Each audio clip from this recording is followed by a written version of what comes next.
Welcome back to another Q&A video. As always, everything is timestamped. If you have questions, leave them down below. So with that said, let's get started. My gym is so hot and there's no air conditioning. I feel like passing out every session because of the heat. Any tips around this? Yeah, man, I totally feel you on this, especially now with the weather. It's getting real hot.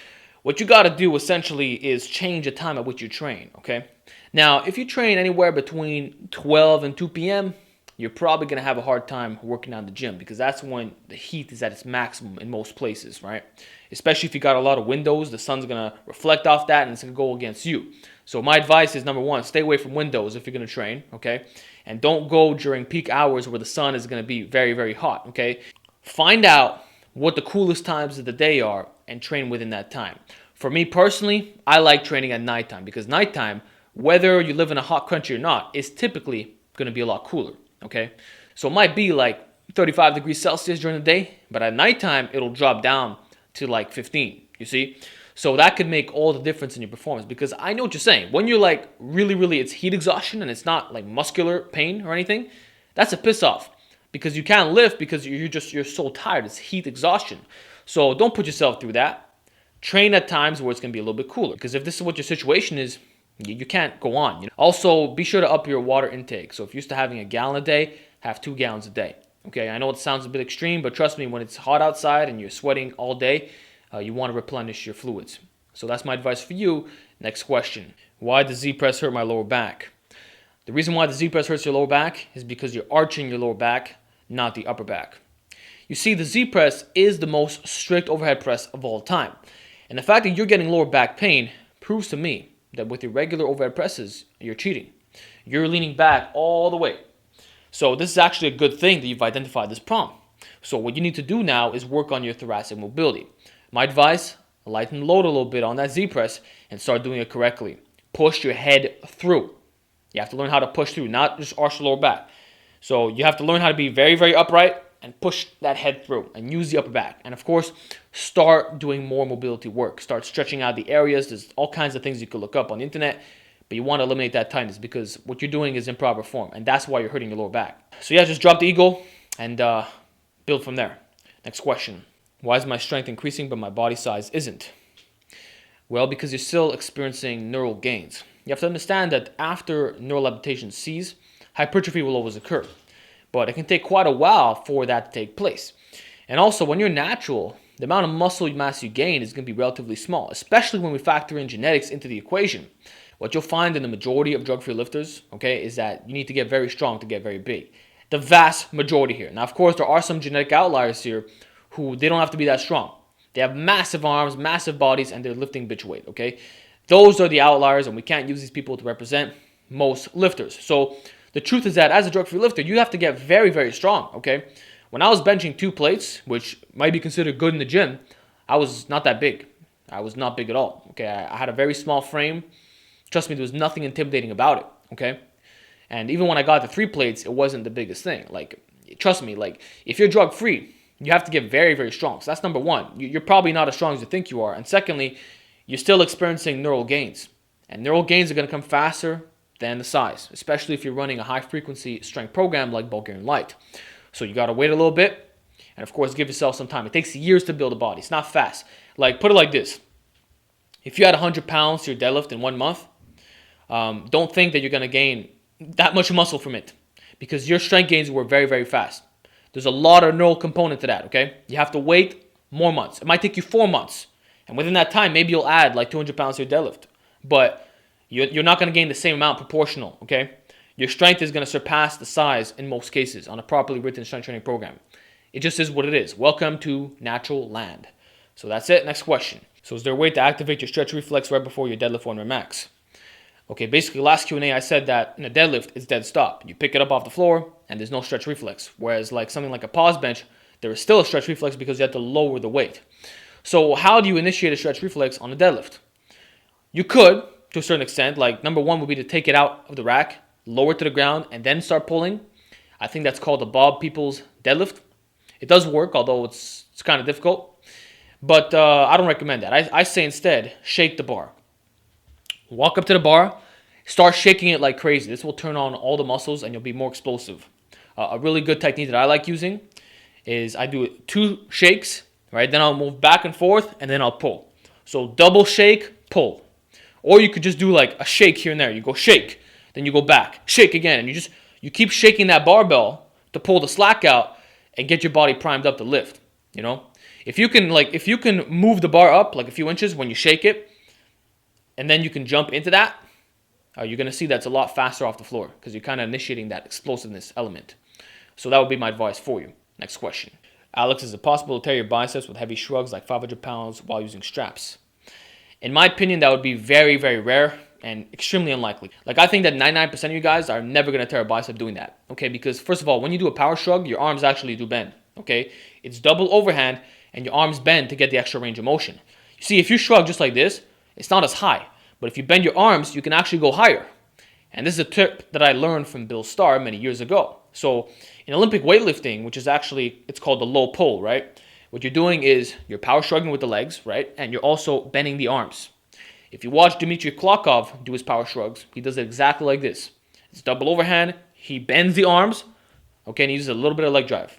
That's a power shrug. So you're not going to tear your bicep doing that. The risk becomes more if you're underhand. Now, if you're doing underhand power shrugs and you're bending your arms constantly, then your bicep tendons will not be able to handle that, and then there's a very great risk of tearing your bicep. So that's why I'm not really a fan of all that supination work with heavy weights. I never overload in the supinated position. I think the most I did was like 365 supinated, both hands. But even like at that, I'm scared that I'm going to snap my shit up. So you got to be a little bit careful with that. I recommend that you stay away from supination if you're going to bend your arm with really, really heavy weight. Instead, do double overhand with straps. You can bend as much as you want. You shouldn't have any issues. So that's that. Next question. You think if you get stronger on the Jefferson Deadlift, it will have carryover to your conventional deadlift? Well, that's like asking if you get stronger at your sumo deadlift, will it increase your conventional? The answer is maybe. Some guys get a lot of carryover, some guys no. Could we assume that if you're strong at the Jefferson deadlift that you're going to have a pretty decent conventional? Yes, I think that's a pretty fair assessment. If you're doing 800 pounds on the Jefferson, there's like no chance in hell that you can't do over 600 conventional. So you don't even have to train the lift. Same thing for the trap bar deadlift. If you could trap bar deadlift like really, really heavy weight, 800 pounds, your conventional is going to be strong. So in that way, I could see carryover, but in terms of specificity, it's not the most specific thing. It's far different.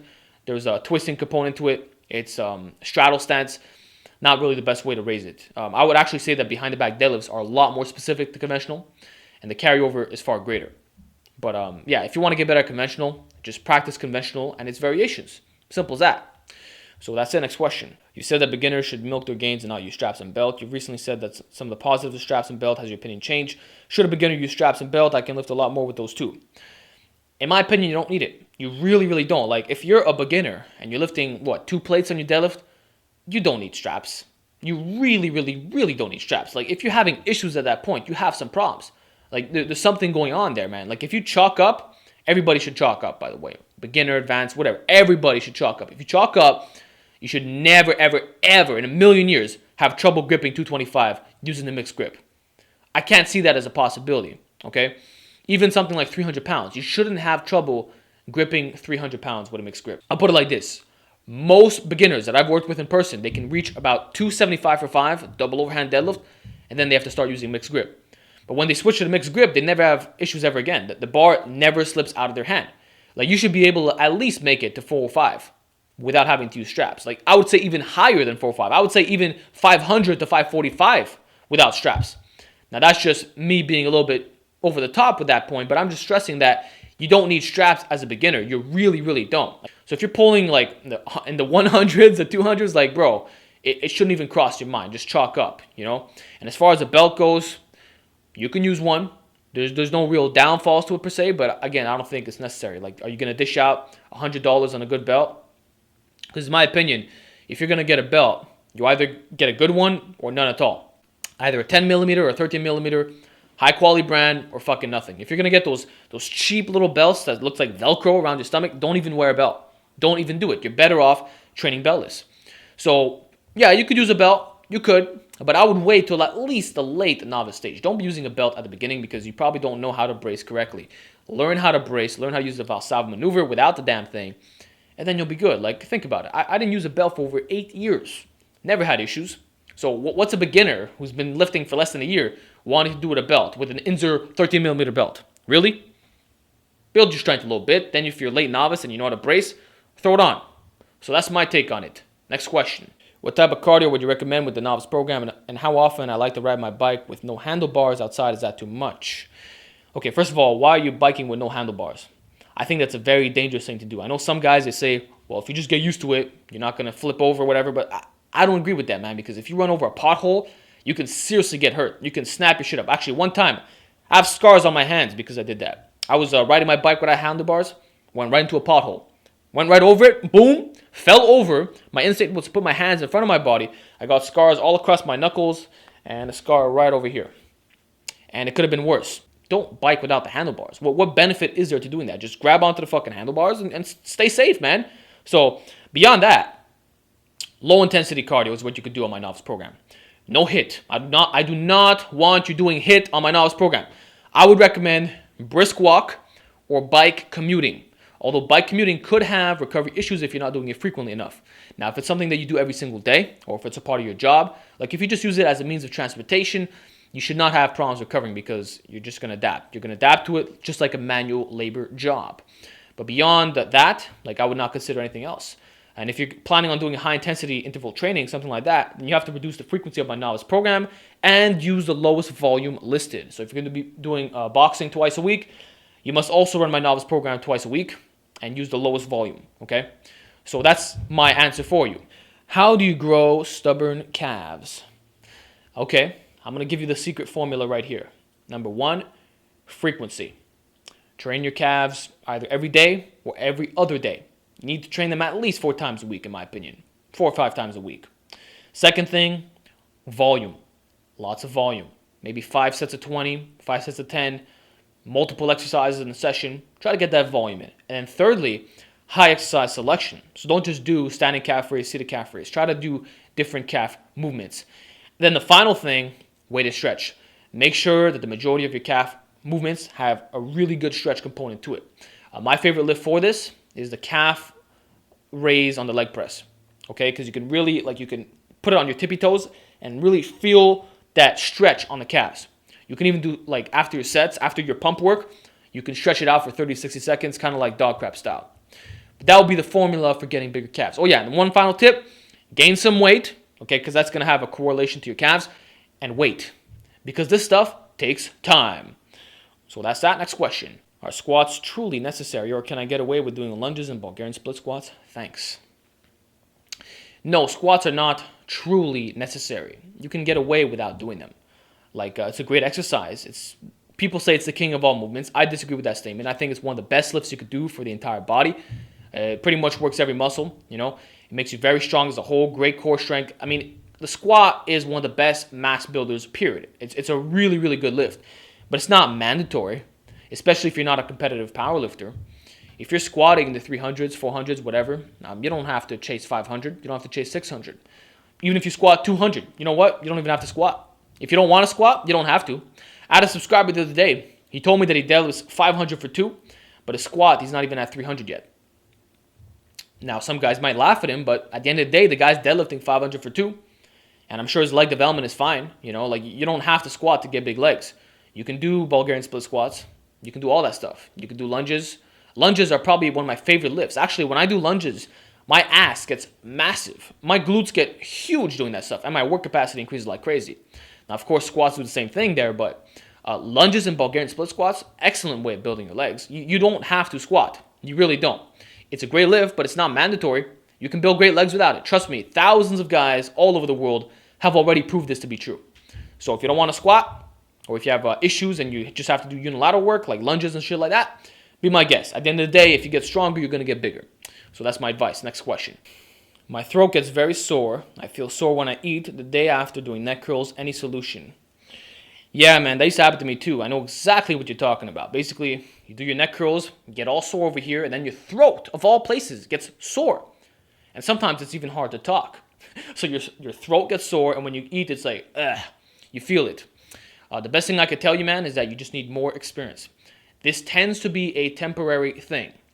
My advice for you is to up your neck training frequency. Start training it every 48 hours, okay? And eventually the soreness is going to go away and you're not going to have any problems anymore. So it just comes down to you're not training it frequently enough. You're probably training it once a week, Okay, maybe twice. Twice is actually good and what I recommend in a lot of cases. But for you, maybe you just need a little bit more. So up the frequency, 3 to 4 times a week. I guarantee you that the soreness is going to go away and you're going to be fine. So that's it. Next question. When I do neck curls, I get all dizzy. Any tips? Yeah. First of all, I tend to notice that this happens with guys who are brand new to neck training. So if you never worked your neck before and you start all of a sudden and you're doing like very high reps, you might get dizzy. Personally, I never once got dizzy doing a neck curl. Like never, ever, ever. So it never happened to me. I know that some of my close friends who had an athletic background, didn't happen to them either. What I've noticed is that guys who did not play sport when they were younger, or guys who were not athletic their entire life, when they start doing neck curls, they get dizzy. That's just a weird correlation that I've found. I've also recognized that some guys who have medical problems of some type, I don't know what that medical problem is, but some guys who have medical issues get a little bit dizzy from neck curls. It's similar to how some guys, when you put them on a swing, they get dizzy. For me, I don't get dizzy. You can put me on a swing all day. You can put me on a swing for fucking 5 hours. I never get dizzy. You can spin me around 50 times. I don't get dizzy. So I think there's a genetic component. Some guys can handle motion a little bit better. Same thing for the seasick or like reading a book in a car. For me, I could take a book, read for 5 hours on the car. Like I have no problem. So I really think genetics is one of the biggest factors here. Okay, but beyond that point, you need to slow down your tempo a little bit. Okay, because that's going to make you less dizzy. If you're doing this shit, I can see why you'd be getting dizzy. So slow down the tempo a little bit, maybe do the squeezing, and consider breathing through your nostrils a lot. You want to inhale every rep. Go like inhale. Inhale very, very deeply, and this will give you more oxygen, and you're probably not going to have as many exertion headaches, number one, as well as dizziness. So those are my 2 pieces of advice. And the last thing is to just train more often. Eventually, it should disappear with time. And if it doesn't, then you probably have some type of other issue that goes beyond the scope of this video. But I hope that answers your question. Next one. My physio advised against crunches and sit-ups for core training and promotes static holds like planks. Your thoughts? The same physio skeptical about box squats for lower back health because they're relaxing while sitting down. Is that really an issue if you hold your breath and brace your core until you're at the top of the movement? All right, so you got 2 things. Number one, first of all, I would listen to your physio because you probably have an issue that he knows what you have, and he obviously is qualified to speak on the subject. Unless you're just an idiot, that could happen. But to answer your question, right, basically you're asking, is spinal flexion bad? That's your first. And then your second is, are box squats bad for lower back? Okay, spinal flexion. A lot of experts say the same thing, such as Dr. Stuart McGill, that you should not put your body into spinal flexion. However, there's also a counter argument that if you never train spinal flexion, what happens is when you get put into that position, you get hurt. So that's kind of like the flip side. And then there's also another argument, which is the fact that you can actually adapt to spinal flexion, okay? If you do a lot of like weighted crunches, standing cable crunches, movements where you got to do this, right? And you deadlift with a rounded back. And you develop a style where you round over time with a little bit of lower back rounding too. Guess what? Your body can handle it. I know some of the top pullers who are pulling like in the 900s, they have a little bit of rounding. It's a common thing. And the argument is that if you can brace correctly and you've slowly adapted to the rounding over time, it's more manageable. Personally, I incorporate spinal flexion work. I do a lot of standing cable crunches, lots of weighted crunches. I feel a lot stronger when I do this. And I feel that it keeps me injury free because one day I might be put into spinal flexion. Like just the other day, I was doing trap bar deadlifts and there was a little bit of spinal flexion going on. And the fact that I constantly train that movement pattern, I believe keeps me injury free. And I know that Dr. Stuart McGill also agrees with this point in regards to elite pullers. So that would be my response to that. And then secondly, box squats. Are they dangerous for lower back? So the thing is, you're not actually relaxing on the box. You're remaining tight in the lower back. You're using the Valsalva maneuver and you're exploding back up. And that's why I don't think it's going to cause issues in the lower back. Now, there's a little bit of spinal compression, but it's not that bad if you ask me. Okay, and I know that Louis Simmons has been prescribing box squats for many decades. Now, surely a competitive powerlifter who recommends doing this with really, really heavy weight, like 900 plus pounds, would know if this is a bad exercise, right? And if Louis Simmons says that it's safe to do and that it's not going to hurt your lower back, then I would say listen to the word of Louis. I believe that his word is superior to that of the physiotherapist in regards to the safety of box squat because he knows it more than anybody else. He practiced it more than anybody else. He coached athletes more than anybody else using this lift. So that's my take on those 2 things. Next question. If you want to build up your incline bench 225 to 250 to 260 for 4 to 5 reps, how would you do it? And what do you think, how long would it take? The way that I would do it is by, number one, practicing the incline bench and, of course, doing variations of the lift. Of course, I like concurrent periodization, so that's what I would recommend. I would recommend a volume day and intensity day, right? And each week you're going to rotate the lifts, but they're going to all be done off an incline for the most part. Week 1, I might do an incline bench press with a pause. Week 2, incline bench press, close grip, no pause. Week 3, incline bench press with mini bands. Week 4, incline bench press with monster mini bands. You see what I'm saying? I might even include a reverse band in there too. A reverse band, mini band, reverse band, monster mini band. Just as part of the cycle, okay? For supplemental work, I would do a lot of incline dumbbell press, shoulder press with dumbbells, and paused overhead press. Paused overhead press and possibly the Z press in there. Basically, you want a lot of vertical pressing movement patterns, okay? And then, of course, you want to do your extensions off an incline. I recommend the Tate's press, all right, off an incline. And, of course, doing incline skull crushers, all right, with dumbbells and barbells. So, yeah, that would be my advice if you want to raise your incline bench. I don't know how long it's going to take. It could take a long-ass time. I know for me, it's very hard to build the incline, but that's how I would do it. Just mix up the variations. Do some incline with a barbell, dumbbell, pause, no pause, all that shit. Bands, no bands. It's all good stuff. So that's that. Next question. What up, Alex? I'm pretty new here, but I have a question. I've been lifting Natty for 6 months, and I got a 255 bench, 365 squat, 455 deadlift at 165 pounds, 15 years old. I want to know what I need to do to continue making these massive gains. I've been following a bro split because I was at my school gym, and the coach there told us what to do. Thanks, man. Please help. All right. First of all, you, my friend, are a genetic elite. The top 0.1%. You are a fucking beast. Extremely, extremely impressive, man. Like, I am blown away by your numbers. First of all, you are 15 years old. And these are your numbers? Do you realize how good your numbers are, man? 455 deadlift, 365 squat, 255 bench. This is at 15. Already, that's impressive. But then the two other things that makes this even crazier is the fact that you've been training for 6 months, right? You hit like mid-intermediate numbers in 6 months following a bro split. So basically, you use the shittiest program imaginable. You're 15 years old, and you reach intermediate numbers in 6 months. The numbers you have right now takes guys over 2 years to hit. On average, it'll take about 2.5 years to hit those numbers. And these are talking about male adults, guys who are like between 18 and 20 approximately, maybe even older, okay? So you did it at 15 years old, and this guy is not lying. I saw his Instagram account. He actually linked it down below. He's buff, okay, but he looks natural, of course, and I believe that he is natural, and all his numbers are there. This guy is a fucking beast. What am I going to tell you to keep making those gains? Just keep pushing yourself hard in the gym. You're a genetic elite. You can do things that guys like me can't do, all right? You're absolutely phenomenal, man. Like, I commend you, and I want to see your progress in a couple years from now. I want to see you at 18 years old. I want to see you at 20, what you're able to do, because I believe that you can put up some world record numbers, man. You have some sick numbers. 6 months of lifting, and I saw your form. It's all good. It's all good stuff. Ass to grass, 365 squat. The guy's, you're a beast, man. Like, this is some seriously impressive stuff, man. And I'm happy to have you as a subscriber, man. So, listen, just keep making those gains. I recommend you run a properly written strength training program. Maybe run like the West Side Barbell Conjugate System or Bulgarian Light. Like, run a program where you're going to push yourself very hard in the gym, okay? And you're just going to keep getting stronger, dude. Like, you're going to get, wow, your potential is so high. Like, man, this is a beautiful thing.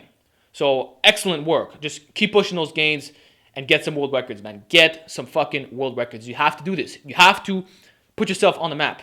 You need to make a YouTube channel as well. Make your YouTube channel. Start posting videos. I'm telling you, man, this is some beautiful shit that you're doing. So that's that. Next question. Hey, Alex, what do you think about the portion method instead of counting calories? I think that the portion control method could work, but it has limitations in the way that you cannot track what you're accurately eating. Okay, so you might be having your portions every single time, but you're in a calorie surplus. So maybe reducing the portion will take care of that. But then the thing is, you don't know how much of a deficit you're in if you're trying to cut. Or if you're in a surplus, you don't know how much of a surplus you're in. You might be too much, too little. You might even be at maintenance. So the problem with portion control is that you don't actually know what you're having. But I guess if you do it consistently, like if you know that if you have X portion for every single meal throughout a day, it can maintain your weight, then I guess you could kind of monitor like that just by reducing portions a little bit. So it does work. It's a time-tested proven method. I know Brandon Carter does this. At least in his older videos, that's what he would recommend. And yeah, it works. It does work. But I recommend counting calories instead. Next question. Why is picking a program so confusing? It's confusing because there's a lot of misinformation out there on the internet and a lot of contradictory sources. Like you have some guys saying do linear periodization, some guys say undulating, some guys like myself say concurrent. Then you have the guys who say high frequency, then you have other guys who say ultra high frequency, then you have some dudes who say bro split, then some guys say push-pull legs, upper lower, full body, you know, powerlifting training, strongman training, rugby training, MMA training, endurance training. You see, there's so much, like the fitness the fitness community, right, is like oversaturated with information. Like if you look up articles, how to get big biceps, right? Type that in, how to get big biceps, you'll get like 20 different answers. One guy's going to say, oh, you want to do preacher curl. Another guy's going to say, oh, do incline dumbbell curl. Another guy, weighted chin-ups only. There's so much information. That's why it's hard to pick a program. So my advice for you is find a guy who you believe in. Find a guy that you trust information-wise. Find a guy who you can identify with his work and run with what he says. And that's really all I can tell you. Like at the end of the day, I can't pick a program for you. I was frustrated as well with all the programs that existed. I've tried so many of them, you know. And this actually led me to creating my own called Naturally Enhanced. And lots of guys have used it with great success. You can learn more about it at outalpha.com/NE. But like I created my own system. You know, I looked at all the exercise science and I was fed up with all the bullshit. So listen, man, you do what you want. You can either make your own if you have a vast amount of knowledge and wisdom. You can copy what other guys are doing. You can have mentors. Like there's lots of ways you can do things. But I understand your struggles. That it's very hard finding a program when there's all this contradictory information, especially the program hopping epidemic is growing. You have a guy who goes from this program to that program to this program to that program, and he never makes gains, ever. So it is what it is. Last question of the week. Yo, Alex, I'm 22 years old and starting to go bald. I'm still in college. What the fuck do I do? Does Minoxidal help or does it increase DHT? Thanks. Well, if you're starting to go bald, what I can tell you is that you need to accept it. You need to learn to accept that bald, shiny head of yours that is going to become more prominent in a couple years from now. By the time you're 25, if you're getting serious balding at 22, you're going to be bald soon.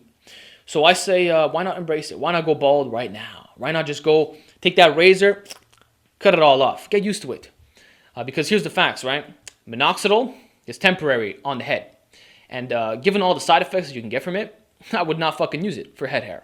Like, I'm using it right now to grow my beard, okay? And it already caused wrinkles on my face. I got wrinkles on my face from the shit, so it aged me really fast. And I got dark circles under my eyes and puffiness. So Minoxidal aged my face just so I can grow a beard. Now, you're going to put it on your head, which is going to lead to other side effects. There's blood pressure side effects too. You know that, right? It can lead to lower blood pressure because it was originally a blood pressure medication. You can get collagen reduction. And for long-term use, we don't know if it's super safe. I know FDA approved, but why would you do that for your head? You're going to use this stuff for the next 20 years? Fuck that.